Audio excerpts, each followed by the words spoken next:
History has a way of helping us learn from the past. It's been said that those who cannot remember the past are condemned to repeat it.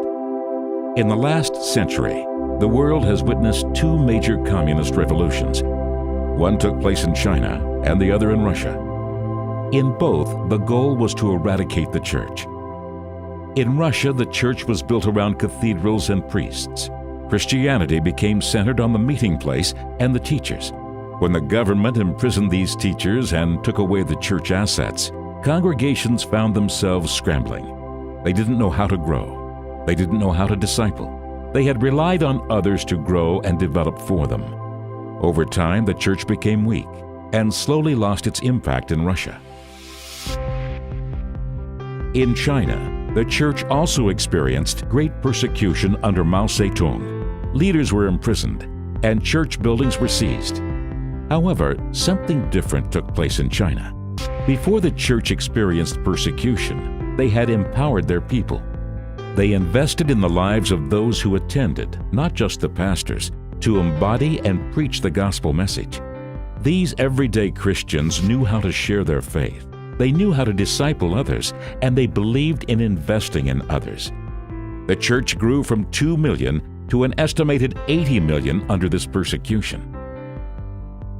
What was the difference between the Church of Russia and the Church of China? The people of China understood how to minister to others. They understood the need to invest in the lives of others. They saw the need for training and believed that they themselves could be used to build up the body of Christ.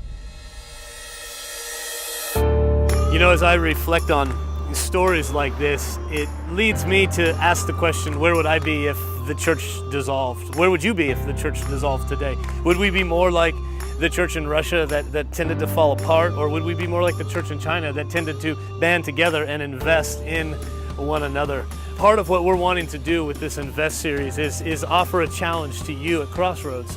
How do you get involved? Where do you fit into the life of Crossroads? You know, in Matthew 28, Jesus was talking with his disciples right near the end of his time here on earth, and he says, I've been given all authority on heaven and on earth. Therefore, go and make disciples of all nations.